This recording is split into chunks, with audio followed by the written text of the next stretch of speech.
Hello, আসসালামু আলাইকুম। প্রিয় শিক্ষার্থীরা, অর্থাৎ একাদশ দ্বাদশ শ্রেণীর সকল শিক্ষার্থীকে আজকের ক্লাসে স্বাগত জানাচ্ছি। আমরা মূলত আলোচনা করছিলাম এইচএসসির সেকেন্ড পেপারের 2 নম্বর যে প্রশ্নটি এসে থাকে, অর্থাৎ special use of phrase and words, সেটি নিয়ে আলোচনা করছিলাম। বিগততে আমরা টোটাল পাঁচটি করে দুটি ক্লাসে অর্থাৎ টোটাল 10টি ফ্রেজ নিয়ে আলোচনা করেছি। আজ তারই ধারাবাহিকতায় আমরা 3 নম্বর লেকচারে পদার্পণ করেছি। আজকেও আমরা গুরুত্বপূর্ণ 5টি ফ্রেজ সম্পর্কে জানব এবং এদের ব্যবহারগুলো দেখব। তো চলুন কথা না বাড়িয়ে আমরা আমাদের আলোচনা শুরু করে দিই। আলোচনা শুরুর পূর্বে আরেকটু কথা বলে নিই যে যারা আমাদের বিগততে দুটি ক্লাস এখনও পর্যন্ত করেননি তাদেরকে বিশেষভাবে অনুরোধ করছি যে আমাদের ইউটিউব চ্যানেলে গিয়ে লেকচার 1 এবং লেকচার 2 দেখে আসার জন্য, এবং তার পরবর্তীতে যদি লেকচার 3 দেখা হয় তাহলে অবশ্যই আলোচনাটি অনেক বুঝতে সহজ হবে। তো যাই হোক, তো চলুন আজকে আমরা 11 নম্বর রুলস নিয়ে আলোচনা করি। আজকে 11 নম্বরে যে ফ্রেজটি সম্পর্কে বা ওয়ার্ডটি সম্পর্কে জানবো সেটি হলো দেয়ার সম্পর্কে। আমরা একটু আলোচনা করি শুরুতেই। খুব ইজি বিষয় একটি দেয়ার। তো এই দেয়ারটা কখন ব্যবহার করা হয় এটা আমরা সকলেই জানি। কোনো একটা স্থানের প্রোনাউন হিসেবে দেয়ার ব্যবহার করা হয়। তবে একটু বলে দেই, এই আমরা একটু লিখি যে দেয়ারটা এরকম একটা ফ্রেজ বা ওয়ার্ড যেটা আমরা তখনই ব্যবহার করব যখন সেন্টেন্সটিতে কোনো স্পেসিফিক সাবজেক্ট উল্লেখ থাকবে না। অর্থাৎ এরকম বিষয়টা লিখে দিই, স্পেসিফিক, যদি সেন্টেন্সটিতে স্পেসিফিক কোনো সাবজেক্টের উল্লেখ না থাকে তখন আমরা দেয়ারটা ব্যবহার করব। সাবজেক্ট উল্লেখ না থাকলে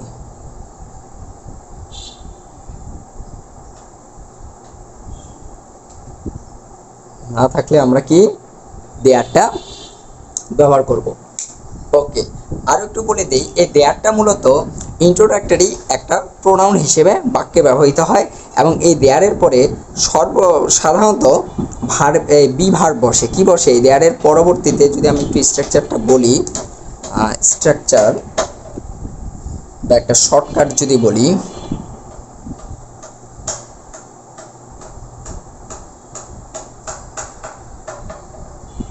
শর্টকাটের ক্ষেত্রে প্রথমে আমরা একটু ব্যবহার করি দেয়ার,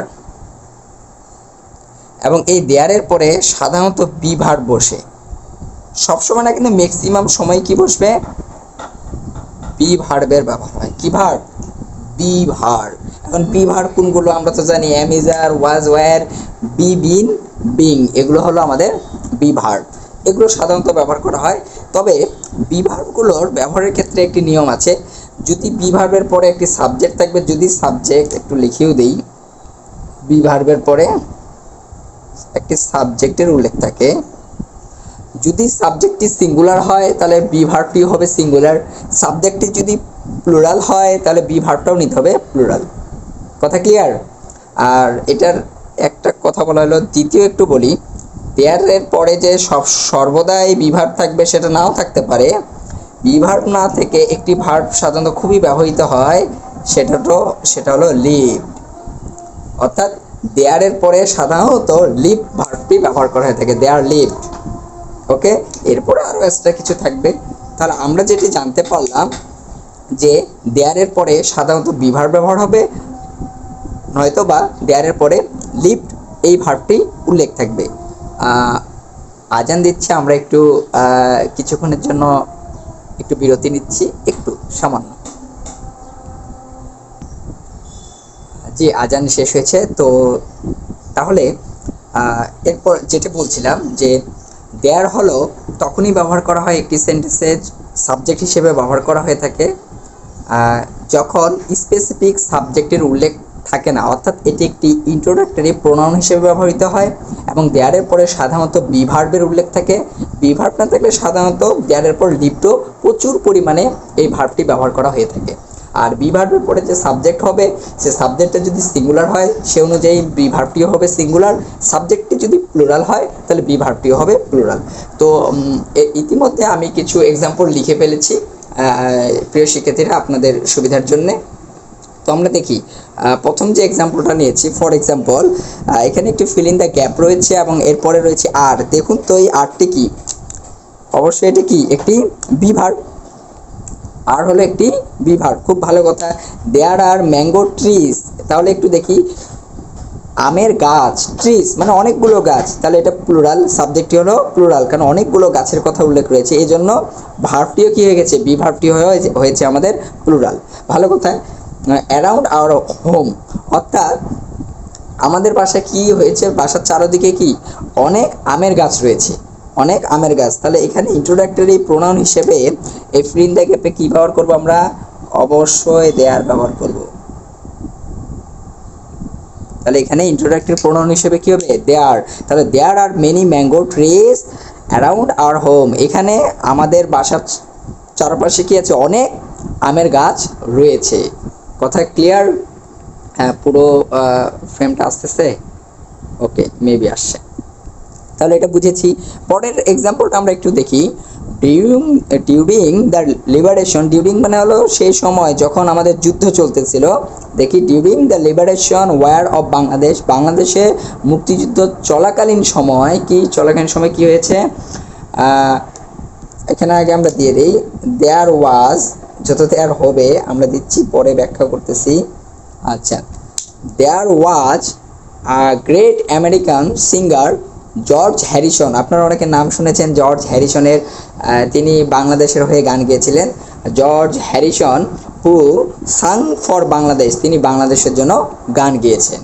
তাহলে বিষয়টা আবার আসি, during the liberation war of Bangladesh, বাংলাদেশের মুক্তিযুদ্ধ চলাকালীন সময় দেয়ার ওয়াজ আ গ্রেট আমেরিকান, মানে সেখানে কি করেছিল, আমেরিকানদের একজন অনেক অন্যতম একজন শিল্পী, সঙ্গীত শিল্পী জর্জ হ্যারিসন বাংলাদেশের জন্য গান গেয়েছিলেন।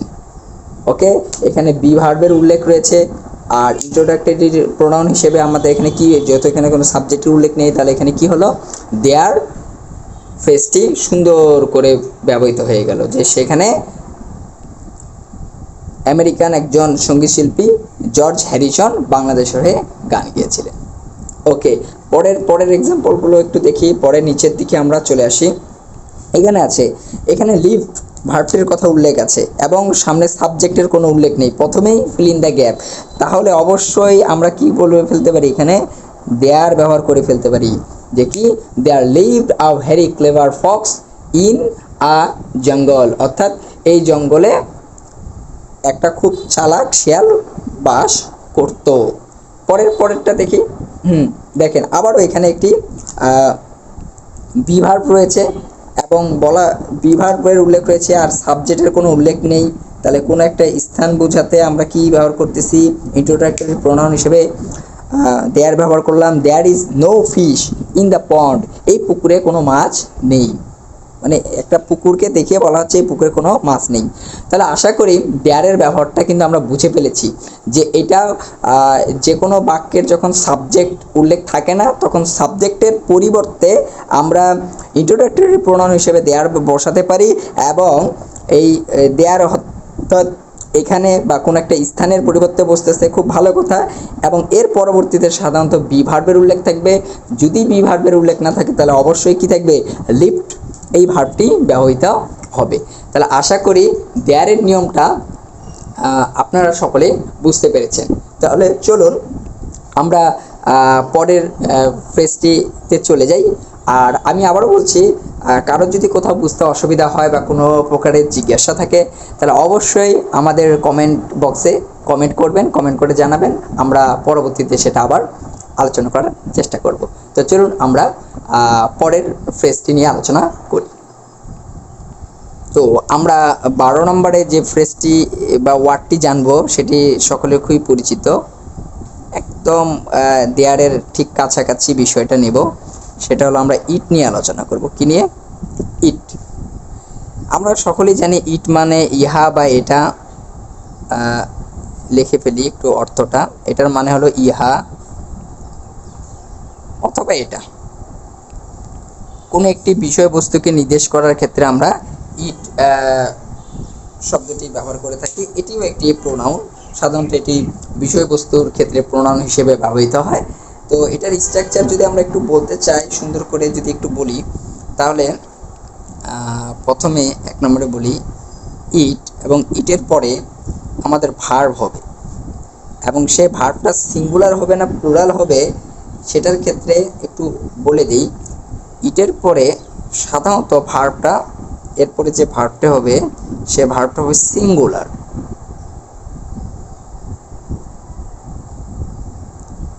ইটের পরে সাধারণত ভার্বটা ব্যবহার করা হবে সিঙ্গুলার, এবং এর পরবর্তীতে আমাদের বিভিন্ন নাউন থাকতে পারে বা নাউন ফ্রেজ থাকতে পারে, অনেক কিছুই থাকতে পারে। অ্যাডজেক্টিভ থাকতে পারে, নাউন অথবা অ্যাডজেক্টিভ অথবা নাউন ফ্রেজ, মানে এক্সট্রা আর কি। এটা না লিখলেও হতো, আমরা লিখলাম, একটু লিখলাম, ইত্যাদির উল্লেখ থাকবে। আচ্ছা, এটা তো জানলাম। অনেক সময় ইটের ব্যবহার এবং ইটের পরবর্তীতে সাবজেক্ট সিঙ্গুলার হবে, এরপর একটি নাউন প্রোনাউন বসবে, কিন্তু তার পরবর্তীতে সাধারণত একটি রিলেটিভ প্রোনাউন ব্যবহার করা হয়। কি ব্যবহার করা হয়? Relative pronoun. এখন রিলেটিভ প্রোনাউন কি? রিলেটিভ প্রোনাউন আমরা যারা জানেন না তাদের জন্য আবার বলে দিচ্ছি, হু, হুইজ, দ্যাট, এগুলো, এই তিনটিকে সাধারণত রিলেটিভ প্রোনাউন বলা হয়ে থাকে। ওকে, কি কি আরেকবার বলি। একটি হলো হু, হুইজ, দ্যাট। আমি একটু লিখিয়ে দিই, অনেক সময় এগুলোর উল্লেখ থাকবে। তো হু, হুইচ, দ্যাট, এই রিলেটিভ প্রোনাউনগুলো উল্লেখ থাকে। ওকে, ইটের পরবর্তী সাধারণত। এছাড়াও যদি আমরা আরেকটি নিয়ম এখানে লিখতে চাই যে ইট, খুব ভালো কথা, এরপরে একটি ভার্ব সিমস অথবা অ্যাপিয়ার, এই ভার্ব দুটিও অনেক সময় ব্যবহার করা হয়ে থাকে, অ্যাপিয়ার্স, এবং তার পরবর্তীতে অবশ্যই একটি দ্যাটের উল্লেখ থাকবে। তো এরকম আর কি, মোটামুটি এই দুটি ধারণা নিয়ে থাকলেই মোটামুটি বোঝা যাবে। সাধারণত দেখবো ইট হলো ইহা বা কোনো, এর অর্থটি ইহা বা এটি, এবং এটি কোনো একটি বিষয় বস্তুকে নির্দেশ করার জন্য সাবজেক্টের প্রোনাউন হিসেবে ইট ব্যবহার করা হয়ে থাকে। তো আসুন আমরা একটু কিছু এক্সাম্পল দেখি, তাহলে বিষয়টা একদমই ক্লিয়ার হয়ে যাব।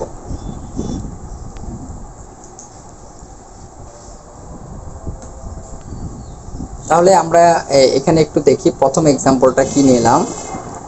প্রথমে যে এক্সাম্পলটা আমরা নিয়েছি, যে এটা স্পষ্ট আগে দিয়ে দেই যে it is very hot today.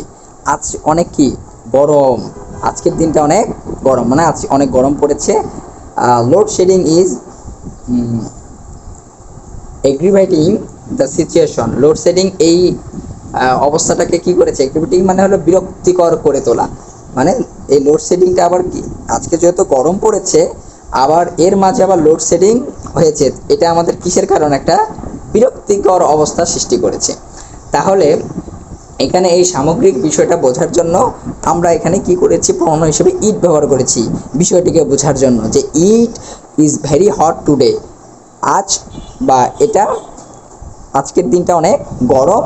Load shedding is অ্যাগ্রিভেটিং the situation, অর্থাৎ লোডশেডিং মানে বিদ্যুৎ বিভ্রান্তিটা কি করেছে? বর্তমান অবস্থাটাকে আরও বিরক্তিকর করে তুলেছে। পরেরটা দেখি, দেখেন পরেরটাতে এখানে কি করব? It is many years since we first meet. অনেক বছর হয়ে গেছে যে আমরা সাক্ষাৎ করেছিলাম, মানে আমাদের প্রথম সাক্ষাৎ হয়েছিল, এটার অনেক দিন সময় চলে গেছে বা অনেক বছর চলে গেছে। যে কি it is many years since we first meet, অনেক বছর হয়ে গেছে যে আমরা প্রথম দেখা করেছিলাম। এবং পরবর্তীতে দেখেন সেটা মনের ভাবটা সম্পূর্ণ প্রকাশ করার জন্য আরেকটি বাক্য দেওয়া হয়েছে যে হাউ টাইম ডাজ ফ্লাই, এর অর্থ হলো সময় কত দ্রুত চলে যায়। মানে দুই বন্ধুর মাঝে দেখা হয়েছে অনেক বছর পরে, তো তখন তারা স্মৃতিচারণ করে এই সেন্টেন্সটি হয়তো বলছে যে it is many years since we first meet, অনেক বছর হয়ে গেছে আমরা যখন আমাদের যখন প্রথম সাক্ষাৎ ছিল। হাউ টাইম ডাজ ফ্লাই, দেখো সময় কত দ্রুত চলে যায়, বিষয়টিতে এরকম। পরের এক্সাম্পলটা দেখি পরেরটা তো আমরা কি ব্যবহার করব, ইট ব্যবহার করব, একটু আসি। ওকে, ইট ইজ আনফরচুনেট, এটা দুর্ভাগ্য যে, এই বিষয়টা দুর্ভাগ্য যে একটা বিষয়ের ক্ষেত্রে কিন্তু ইট, আর যখন কোনো স্থান বোঝাবে সাধারণত তখন কিন্তু আমরা কিন্তু দেয়ার ব্যবহার করেছি। দেয়ার এবং ইটের মধ্যে পার্থক্য একটু কিঞ্চিত সুন্দর করে সূক্ষ্ম পার্থক্যটা আপনাদের বুঝতে হবে। যে স্থানের পরিবর্তে যখন ব্যবহার করতেছিলাম তখন দেয়ার ব্যবহার করেছি, তখনও একটি বিভাগ ছিল, ইটের ক্ষেত্রে বিভাগ, কিন্তু এটা সাধারণত বিষয়বস্তুকে বোঝাচ্ছে। যেমন ইট ইজ আনফরচুনেট, এটা দুর্ভাগ্য যে দ্যাটের কথা উল্লেখ থাকবে, বলা হয়েছে যে দ্যাট। ওকে, মেনি স্টুডেন্টস, আচ্ছা একটু চলে আসি কাছাকাছি, পুরোটা দেখাই।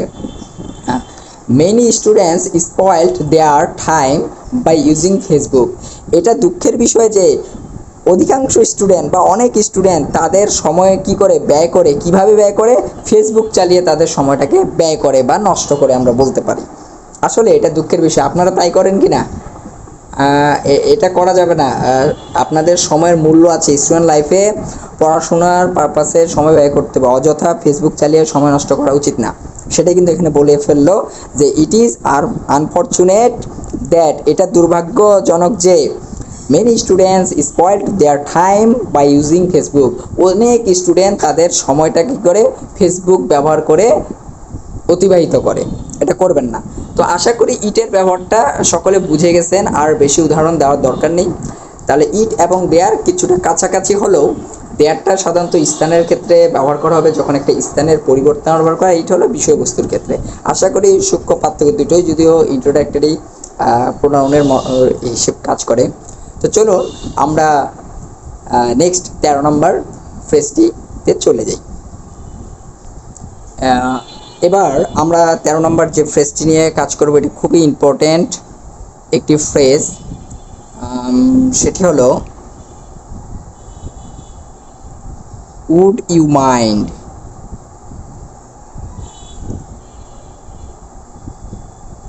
Would you mind, okay. Would you mind ফ্রেজটি কীরকম আমি একটু বলি। উড ইউ মাইন্ড ফ্রেজটির অর্থটা এরকম হবে, যদি কিছু মনে না করেন, মানে ব্যাপারটা এরকম, কাউকে কোনো কিছুর জন্য আমন্ত্রণ জানানো হবে বা প্রস্তাব করা হবে, কিন্তু জিনিসটা অনেকটা বিনয়ের সাথে, মানেটা এরকম হবে, যদি কিছু মনে না করেন,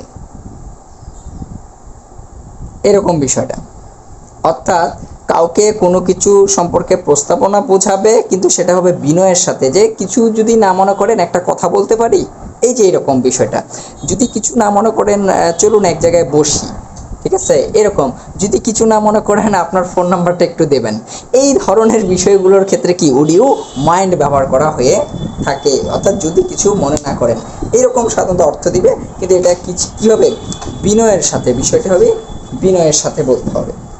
তাহলে আসেন আমরা একটু এটার শর্টকাট ব্যাপারটা একটু দেখি আপনাদের কার কার মনে আছে, একটু অনেক কিছু জিজ্ঞেস করবো আর কি। উড ইউ মাইন্ড, আচ্ছা, এখন উড ইউ মাইন্ড এরকম একটি ফ্রেজ, এরপরে যে ভার্ব ব্যবহার হবে একটু লিখি, ভার্ব। এই ভার্বের সাথে অবশ্যই কি থাকবে, আইএনজি যুক্ত হবে। কি যুক্ত থাকবে, এটার চেনার উপায়, ভার্বের সাথে আইএনজি। এখন আমাদের যারা বিগত ক্লাসগুলো করেছেন সে সকল শিক্ষার্থীকে আপনাদের সকলকে জিজ্ঞেস করছি যে উড ইউ মাইন্ডের পরে ভার্বের সাথে আইএনজি যুক্ত হয়, এবার বলুন তো আর কোন ফ্রেজটির সাথে ভার্বের সাথে আইএনজি যুক্ত হয়, আমরা আগে পড়ে এসেছি, বলুন কমেন্টে একটু জানান কোন ভার্বে এর সাথে, কোন ফ্রেজটির সাথে যে ভার্বের পরে আইএনজি ব্যবহার করতে হয় বা যুক্ত করতে হয়। মনে আছে? আচ্ছা, ওকে ওকে, এই তো অনেকে লিখছে, ভালো, গুড গুড। তাহলে হ্যাঁ হ্যাঁ, হোয়াটস ইট লাইক, ওকে, বা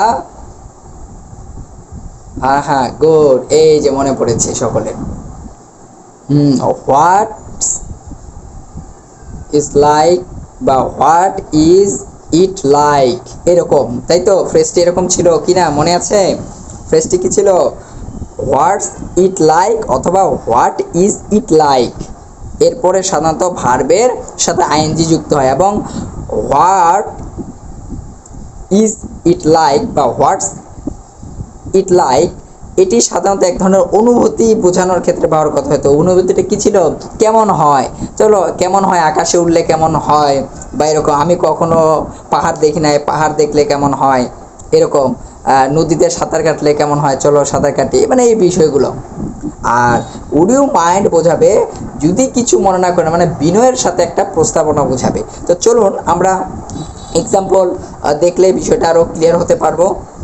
তো চলুন কথা না বাড়িয়ে একটু এক্সাম্পলে চলে যাই নিচের দিকে।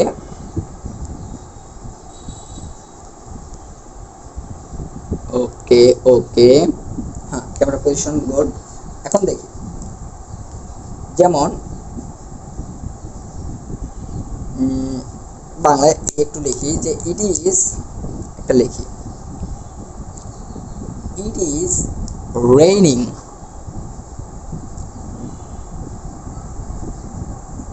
ইট ইজ রেইনিং হেভিলি, মানে খুবই প্রচণ্ড বৃষ্টি হচ্ছে, মানে খুব বৃষ্টি হচ্ছে বাইরে, খুবই বৃষ্টি হচ্ছে। তাহলে এখন পরের ঘটনাটাতে একটু গ্যাপ দিচ্ছি এবং পরে আরও কিছু বলতেছি, সেটা হলো ক্লোজিং, একটু দেই, ক্লোজিং দ্য উইন্ডো। ও, দেখা যাচ্ছে না মনে হয় নাকি? এটারও শেষে প্রশ্নবোধক। আচ্ছা আচ্ছা, একটু ক্যামেরাটা ঠিক করে নিই। এখানে বলেছি ইট ইজ রেইনিং হেভিলি, এখন কি হচ্ছে, এটা খুব জোরে সরে, খুব জোরে সরে প্রচণ্ডভাবে বৃষ্টি পড়ছে। তাহলে এর পরের বাক্যটা দেখেন, ক্লোজিং দ্য উইন্ডো, এখন বলছে ঘরের ভেতরে ছিল, তো একটু বিষয়টা আসি। তাহলে এখানে যে ফ্রেজটি ব্যবহার করব, উড ইউ মাইন্ড, যদি কিছু না মনে করেন, ক্লোজিং দ্য উইন্ডো, জানালাটা বন্ধ করে দিন। বিষয়টা এরকম একটা প্রস্তাব বুঝেছে যে ইট ইজ রেইনিং হেভিলি, বাইরে প্রচুর বৃষ্টি পড়তেছে, যদি কিছু মনে না করেন জানালাটা একটু কি করে দিন, বন্ধ করে দিন। Would you mind closing the window, কিছু না মনে করলে জানালাটা একটু বন্ধ করে দিন। হয়তো বা জানালা দিয়ে বৃষ্টির পানি বা ঝিটকুনি যেটা আসতেছে ঝিরিঝিরি, এই জন্য এটা প্রস্তাব বুঝেছে, কিন্তু প্রস্তাবটা কি বুঝেছে? অর্ডার করে নাই। আমরা বলতে পারতাম যে জানালাটা বন্ধ করে দিন, এটাকে বিনয়ের সাথে বলেছে, কিছু না মনে করলে জানালাটা বন্ধ করে দিন, অর্থাৎ বিনয়ের সাথে প্রস্তাবনাটা বুঝিয়েছে। এই জন্য ব্যবহার করব কি, উড ইউ মাইন্ড। ওকে, তো এরপরে আরও কিছু উদাহরণ দেখি, তাহলে আরও বুঝতে সহজ হবে। আমি একবারে লিখে ফেলি, উড ইউ মাইন্ড, যদি কিছু মনে না করেন, আচ্ছা, টেকিং, যদি কিছু মনে না করেন, টেকিং আ টি বা taking tea, a cup of tea, যেটাই বলি না কেন সমস্যা নেই, উইথ মি। তাহলে দেখেন এখানে কি ব্যবহার করলাম, যদি কিছু মনে না করেন, আমার সাথে এক কাপ চা খাবেন, এভাবে করে প্রস্তাবনা করা হয়েছে। কিছু না মনে করলেন, যদি কিছু মনে না করেন, চলুন এক কাপ চা খাই, বা এইভাবে একটা প্রস্তাবনা বুঝেছে, আমার সাথে এক কাপ চা হবে, এই বিষয়গুলো। ওকে, একটু লক্ষ্যের বিষয়, এখানে যে ভার্বটি হয়েছে তার সাথে আইএনজি আছে, এখানেও যে ভার্বটি হয়েছিল ক্লোজিং, তার সাথে কি হয়েছে, ক্লোজ আইএনজি হয়েছে, তার মানে ভার্বের সাথে আইএনজি হবে, প্রশ্ন হবে, কিন্তু বিনয়ের সাথে প্রস্তাবনাটা বোঝাবে, তখন আমরা ব্যবহার করব উড ইউ মাইন্ড, যদি কিছু মনে না করেন, টেকিং টি উইথ মি, আমার সাথে এক কাপ চা খাবেন, এই ব্যাপারগুলো। ওকে, আরো আরো কিছু এক্সাম্পল দিই, তাহলে আরো আরো মজা লাগবে। যত এক্সাম্পল আরো পড়বেন দেখবেন ইজি হয়ে যাবে একসময়। ওকে, আরো দিই, যেমন ছোট্ট, বেশি দেব না, একই রকম উদাহরণ তো সব ভালো লাগবে না, সবগুলা কাছাকাছি আর কি। দেখি, ওয়াচিং, ওয়াচিং দ্য ফিল্ম, কাউকে এভাবে করে প্রশ্ন করেন নাকি আপনারা আবার? উইথ মি, দেখেন বিষয়টা এরকম। যদি কিছু মনে না করেন তাহলে এই অনুযায়ী কি দিয়ে দিব, উড ইউ মাইন্ড, কারণ ভার্বের সাথে আইএনজি আছে। উড ইউ মাইন্ড, যদি কিছু মনে না করেন, watching the film with me, আমার সাথে ছবিটা দেখবেন। অর্থাৎ আমার সাথে ছবি দেখার কি করা হয়েছে, প্রস্তাবনা করা হয়েছে। কিছু মনে না করলে আমার সাথে ছবিটা দেখুন, এইভাবে। কথা কি clear? Would you mind watching the film with me. তো যাই হোক, আশা করি উড ইউ মাইন্ডের ব্যাপারটা একদমই ক্লিয়ার, যে উড ইউ মাইন্ড এটা হলো বিনয়ের সাথে প্রস্তাবনা বোঝাচ্ছে, কোনো কিছু করা বোঝাচ্ছে, এবং এর পরবর্তীতে সাধারণত কি হবে, ভার্বের সাথে আইএনজি থাকবে। ভার্বের সাথে কি থাকবে, এই যে ওয়াচ, ওয়াচিং হয়ে গেছে, প্রত্যেকটার ক্ষেত্রে একই রকম। তো আশা করি প্রিয় শিক্ষার্থীরা 13 নম্বর রুলসটি অর্থাৎ উড ইউ মাইন্ড আপনারা সকলে ভালোভাবে বুঝে গেছেন। তাহলে আমরা এখন পরের ফ্রেজে চলে যাই। ওকে,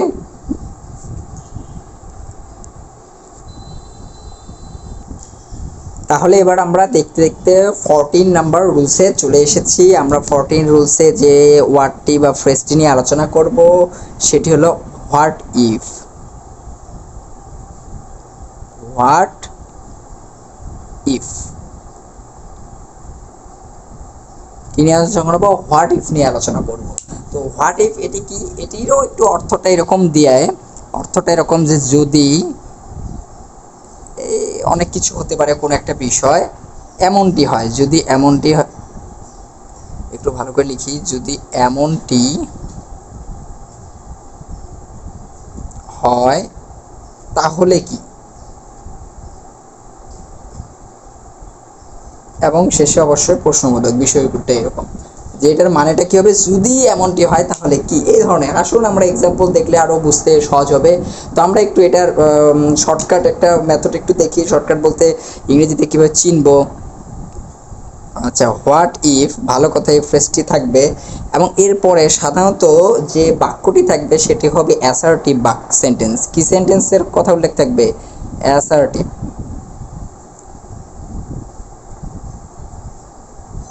অ্যাসার্টিভ সেন্টেন্স হবে। অ্যাসার্টিভ সেন্টেন্স অর্থাৎ বর্ণনামূলক একটি বাক্য, এবং এর পরবর্তীতে শেষে গিয়ে কিন্তু অবশ্যই কি হবে, প্রশ্নবোধক চিহ্ন হবে, অর্থাৎ এই যেটা। ওকে, ইন্টারোগেটিভ সাইন। আচ্ছা, ডাব্লিউএস কোশ্চেন। আচ্ছা, এখন দেখি তাহলে হোয়াট ইফ এর পর অ্যাসার্টিভ একটি সেন্টেন্স হবে, কিন্তু মানেটা হবে যদি এমন হয় তাহলে কি। তো আসুন আমরা কি এক্সাম্পল দেখি, তাহলে বিষয়টি ক্লিয়ার হতে পারবো। যেমন এক্সাম্পলের শুরুতেই যদি আমি একটি এক্সাম্পল নেই যেটা বুঝতে খুবই ইজি এবং সহজ, যেমন নিলাম, আমি লিখেই ফেলি, ঠিক আছে, প্রথমে দিয়ে ফেলি what if. Okay, what if দিয়ে ফেলেছি,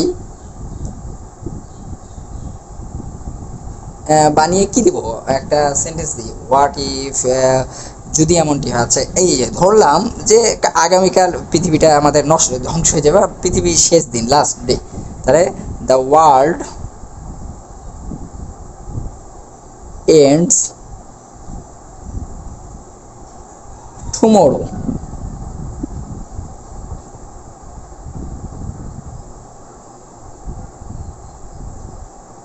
লিখলাম যে কি, দ্য ওয়ার্ল্ড এন্ড টুমোরো। তাহলে এখানে প্রথমে ব্যবহার করেছি হোয়াট ইফ। হোয়াট ইফ যদি এমনটি হয় যে আগামীকাল পৃথিবী কি হয়ে যাবে, শেষ হয়ে যাবে বা ধ্বংস হয়ে যাবে। ওকে, তাহলে এই অনুভূতিটা বোঝানোর জন্য হোয়াট ইফ ব্যবহার করেছি, যে what if the world ends today, এই টুমোরো, অর্থাৎ তাহলে কি দাঁড়ালো, যদি আগামীকাল পৃথিবী ধ্বংস হয় তাহলে কি হবে, ব্যাপারটা এরকম। ওকে, এরকম আরো কিছু উদাহরণ দেখি, আরো আরো দেখি, ছোট ছোট উদাহরণ, মজা আছে এগুলো। হোয়াট ইফ, আচ্ছা হোয়াট ইফ ব্যবহার করে ফেললাম। আহ, আমরা একটা প্ল্যান করলাম, সবাই মিলে একটা প্ল্যান করা হয়েছে, ধরলাম প্ল্যানে সবাই এক জায়গায় আমরা যাবো আর কি। তো 5 জন বা 4-5 জন আমরা বন্ধু আছি, একজনের হয়তো বা প্রাইভেট কার আছে তাদের। এখন তাকে বলা হয়েছে যে তুমি কিন্তু গাড়ি নিয়ে আসবা, আর তারপর আমরা বেড়াইতে যাব। এখন একজন বলতেছে যে what if he doesn't come, অর্থাৎ কি হবে যদি ব্যাপারটা এরকম হয় যে যার গাড়ি সে যদি না আসে। ব্যাপারটা এরকম যে যদি সে না আসে তাহলে কি, ওকে, মানে তাহলে কি হবে, মানে যার গাড়ি সে যদি না আসে, সে অর্থে এখানে একটা সেন্টেন্স তৈরি করে ফেললাম যে what if he doesn't come, যদি সে না আসে তাহলে কি হবে। ওকে, এরকম করে আরো কিছু বলতে পারি, যেমন নিচে নামি নেই, ছোট ছোট সেন্টেন্স তৈরি করি, খুবই ক্ষুদ্র ক্ষুদ্র বিষয়গুলো।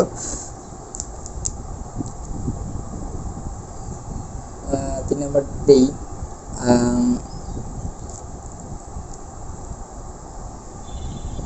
someone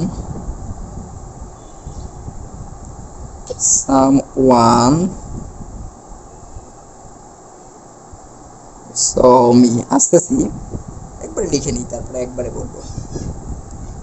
ওকে, I don't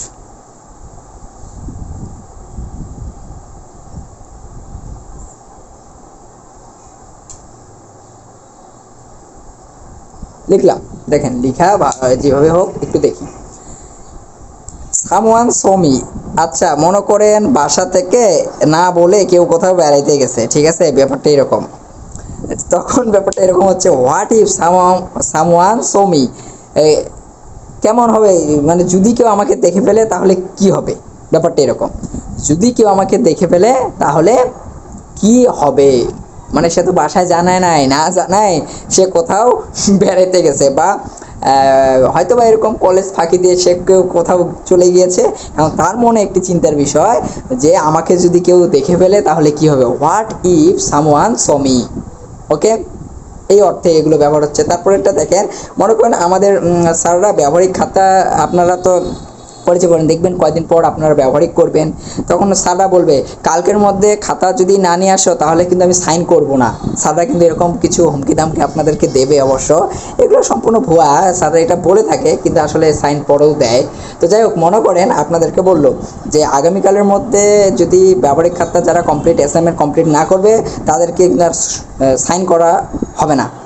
তো তখন ব্যাপারটা কি দাঁড়াইছে, আপনি মনে করেন এরকম করছেন, বা আগামীকালের মধ্যে বা 3 তারিখের মধ্যে যারা জমা না দিবে তাদেরটা দেখবো না, তখন বলতেছে দেখেন আপনার কাণ্ড, আপনি তো ফাঁকিবাজি স্টুডেন্ট, আপনি হয়তো করেন নাই, ব্যাপারটা এরকম। দেখেন what if I don't finish on time, যদি আমি সময়ের সময় মতো এটা কি করতে না পারি, মানে শেষ করতে না পারি তাহলে কি হবে। আপনি এটা নিজে নিজে চিন্তা করে তখন বলতেছেন যে what if I don't finish on time, যে কেমন হবে, মানে যদি আমি সময় মতো এটাকে কি না করতে পারি, শেষ না করতে পারি তাহলে কি হবে। এই অর্থ অনুযায়ী কি হলো, হোয়াট ইফ ব্যবহৃত হলো। আশা করি হোয়াট ইফের ব্যাপারটা সকলে বুঝেছেন, খুব ছোট জিনিস, সিম্পল জিনিস, অর্থটা একটু মিনিং করে ফেলতে পারলেই আশা করি সহজ হয়ে যায়। তো চলুন দেখতে দেখতে আমরা আজকের আলোচনার একদম সবার শেষ রুলসে চলে এসেছি, অর্থাৎ আমরা 15 নাম্বার রুলসে হাজির হয়েছি, সেটা নিয়ে একটু কথা বলি। সর্বশেষে আজকের আলোচনার 15 নম্বর রুলসে যেটি সম্পর্কে জানবো সেটি হলো, সেই ফ্রেজটি হলো ইট ইজ টাইম বা ইট ইজ হাই টাইম, যেটাই বলি না কেন, ইট ইজ হাই টাইম অথবা ইট ইজ টাইম, যেটাই বলি না কেন, অথবা বলি ইট ইজ টাইম, এই ফ্রেজটি খুবই ব্যবহৃত হয়, ইট ইজ হাই টাইম বা ইট ইজ টাইম। এর অর্থ হলো এটাই উপযুক্ত সময়, এর অর্থটা কি হবে, এটাই সময় অথবা এটাই উপযুক্ত সময় বা উত্তম সময়, এটাই উপযুক্ত সময়, এর অর্থটা হবে এটাই উপযুক্ত ওকে, নামিয়ে নিচ্ছি আর কি। ওকে, তাহলে ইট ইজ টাইম অথবা ইট ইজ হাই টাইম, এই ফ্রেজটির অর্থ হলো এটাই উপযুক্ত সময়। ওকে, এটার একটা শর্টকাট যদি না জানি তাহলে হলো, তাহলে চলুন আমরা একটু শর্টকাট নিয়ে নিই। যে এরকম, ইট ইজ টাইম অথবা হাই টাইম, যেটাই বলি না কেন, এটার পরবর্তীতে যে এর পরবর্তীতে একটি সাবজেক্ট হবে, একটি সাবজেক্টের উল্লেখ থাকবে, এবং তারপরে কি ব্যবহার হবে, ভার্বের পাস্ট ফর্ম ব্যবহার হবে, অর্থাৎ ভিটুর ব্যবহার হবে। এটাই এটা চেনার একটা মারাত্মক ওয়ে আর কি। ঠিক আছে, যে সাবজেক্ট থাকবে এবং এরপরে ভার্বের কি হবে, পাস্ট ফর্ম অর্থাৎ ভিটু ব্যবহার করা হবে। তো আসুন আমরা কিছু এক্সাম্পল নিয়ে ফেলি।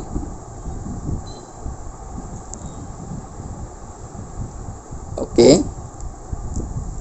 এক্সাম্পলের শুরুতে যে এক্সাম্পলটা নিচ্ছি, নেই ইয়োর এনিমি। আচ্ছা, আগে লিখি এনিমিস, তোমার শত্রুরা, ইয়োর এনিমিস, তোমার শত্রুরা কি করেছে, আর লুকিং ফর ইউ, তোমার শত্রুরা তোমাকে কি করছে, দেখছে, মানে তোমার দিকে লক্ষ্য করছে যে তুমি কি করতেছো। তোমার শত্রুরা, your enemies are looking for you, তোমার শত্রুরা তোমাকে দেখছে। এখন বিষয়টা এরকম, পাশে নিয়ে যাই, আরো নিয়ে যাই, এখানে একটি গ্যাপ দিলাম এবং পরবর্তীতে আমি লিখছি এরকম, দেখেন, আচ্ছা এই পাশে লিখি ছোট করে,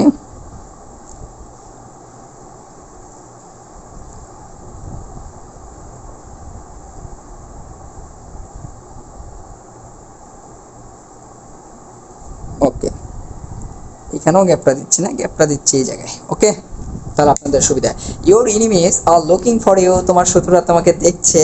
তাহলে এখন কি করা উচিত, বিষয়টা এরকম যে ইট ইজ হাই টাইম বা ইট ইজ টাইম, যেটাই ব্যবহার করে কোনো সমস্যা নেই। ইট ইজ টাইম, এটাই উপযুক্ত সময়, ইউ লেভ দিস প্লেস, এটাই উপযুক্ত সময় এই স্থানটা তোমার ছেড়ে দেওয়া বা এখান থেকে চলে যাওয়া। এখানে কি হয়েছে, ভার্বের দেখেন এটা কি ভিটু ব্যবহার করা হয়েছে, অর্থাৎ এটাই উপযুক্ত সময় এই স্থানটা ত্যাগ করা। কেন, কারণ তোমার শত্রুরা তোমাকে দেখছে। Your enemies are looking for you, তোমার শত্রুরা তোমাকে দেখছে। ইট ইজ হাই টাইম, এটাই উপযুক্ত সময়, ইউ লিভ দিস প্লেস, এই স্থানটা ত্যাগ করা, তুমি এই স্থানটা ত্যাগ করে ফেলো। ওকে, খুবই মজার বিষয়। এরকম করে আমরা যদি পরে আরেকটি এক্সাম্পল নেই, দেখেন খুবই মজার এক্সাম্পলগুলো, খুবই মজার। গ্যাপ দিলাম, এরপর লিখতেছি পিপল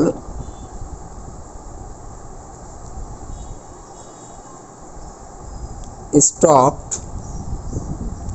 স্টপ ডাবল পি হবে আর কি, double p ED, stop, people stop, একটু দেখি, রাপ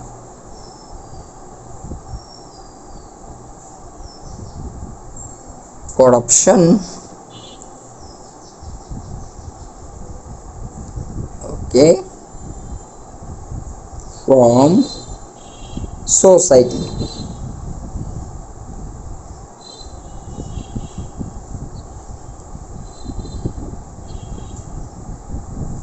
দেখুন প্রিয় শিক্ষার্থী, আমরা কি লিখেছি একটু দেখাই আপনাদের বোঝার সহজ জন্য। যে দেখেন, people stop corruption from society, জনগণ কি করে দেবে, বন্ধ করে দিবে। কি কি বন্ধ করবে, করার কথা বলেছে, দুর্নীতি বন্ধ করে দেওয়ার, সমাজ থেকে আর কি। তাহলে এখানে ব্যাপারটা এরকম দাঁড়াচ্ছে, ইট ইজ টাইম বা ইট ইজ হাই টাইম, এটাই উপযুক্ত সময়, people stop corruption from society, এটাই উপযুক্ত সময় জনগণের এই সমাজ থেকে দুর্নীতিকে কি করে দেওয়া, বাদ দিয়ে দেওয়া বা বন্ধ করে দেওয়া, উচ্ছেদ করে দেওয়া। তাহলে উপযুক্ত সময় বোঝাতে ইট ইজ হাই টাইম কথাটা ব্যবহার হচ্ছে, মানে বাংলা মিনিংয়ে যে ইট ইজ হাই টাইম, এটাই উপযুক্ত সময়, people stop corruption from society, এটাই উপযুক্ত সময়, জনগণের এটাই উপযুক্ত সময় যে সমাজ থেকে কি করে দেওয়া, দুর্নীতিকে একদম চিরতরে দমন করে দেওয়া বা বন্ধ করে দেওয়া।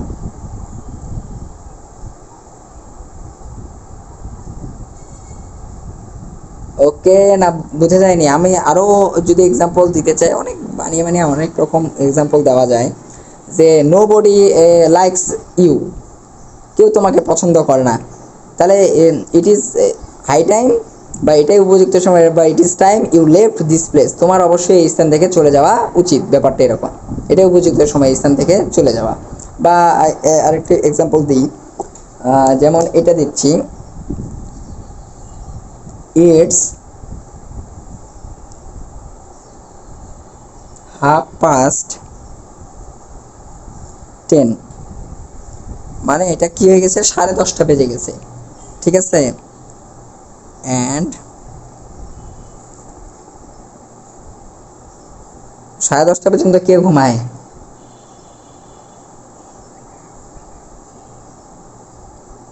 সুমাইয়া মনে হয় ঘুমায়।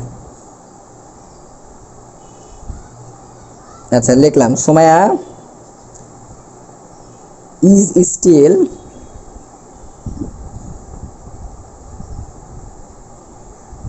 ইন বেড,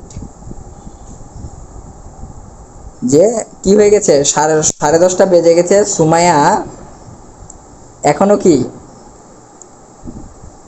বিছানায় ঘুমোচ্ছে, স্টিল ইন বেড মানে এখনো ঘুমিয়ে আছে, মানে বিছানায় আছে।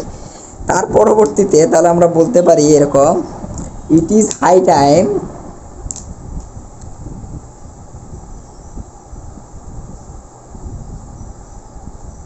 বা it is time she got up, অর্থাৎ এটাই উপযুক্ত সময় তার কি জেগে ওঠা বা ঘুম থেকে উঠে যাওয়া, এটাই তার কি উপযুক্ত সময়। এটা কিন্তু ভিটু, গেটটা আউট হয়ে গেছে, অর্থাৎ ভিটু ব্যবহার করা হয়েছে। তাহলে কি ব্যবহার করলাম দেখি, ইট ইজ 10:30, এখন 10:30 বেজে গেছে, ব্যাপারটা এরকম। And Sumaiya is still in bed, Sumaiya এখনো বিছানায় রয়েছে, মানে ঘুমোচ্ছে সে, আলসিয়া তো অনেক। যাই হোক, এখন পরবর্তীতে বলতেছে ইট ইজ টাইম, এটাই সময়, শি গট আপ, তার ঘুম থেকে ওঠার। এর চেয়ে আর দেরি করা তাহলে কি হবে না, ঠিক হবে না, কারণ এমনি তার লেট হয়ে গেছে। তো আশা করি ইট ইজ হাই টাইমের ব্যাপারটা শিখে গিয়েছি, এবং সর্বদা মনে রাখবেন ইট ইজ হাই টাইমের পরে ভার্বের পাস্ট ফর্ম অর্থাৎ ভিটু ব্যবহার করা হবে। তো প্রিয় শিক্ষার্থীরা, আজকের আলোচনা মোটামুটি আমরা শেষ করে ফেললাম। আমাদের আলোচনাটি কেমন লাগলো অবশ্যই আমাদের ইউটিউব চ্যানেলের কমেন্ট বক্সে কমেন্ট করে অবশ্যই জানাবেন, আর আমাদের সাথেই থাকবেন এরকমভাবে। আর সামনে আমরা পরবর্তীতে আরও ক্লাস নিয়ে হাজির হব। ধীরে ধীরে আমরা কিন্তু মোটামুটি সকল কিছুই শেষ করার চেষ্টা করব। তো আমাদের সঙ্গে থাকবেন। আর যারা আজকে নতুন আমাদের ক্লাসটি করলেন তাদের বলছি, যদি আমাদের ক্লাসটি ভালো লেগে থাকে অবশ্যই আমাদের চ্যানেলটি সাবস্ক্রাইব করবেন এবং বেল বাটনটি বাজিয়ে রাখবেন, যেন যে কোনো নোটিফিকেশন পাওয়ার সাথে সাথে আপনাদের কাছে ক্লাসটি পৌঁছে যায়। তো ঠিক আছে, আজ আর কিছু বলার কিছু নেই। তো আজ এ পর্যন্তই। সকলের সুস্বাস্থ্য কামনা করে আজকের ক্লাস এখানেই শেষ করছি। সকলে ভালো থাকবেন। আল্লাহ হাফেজ। আসসালামু আলাইকুম।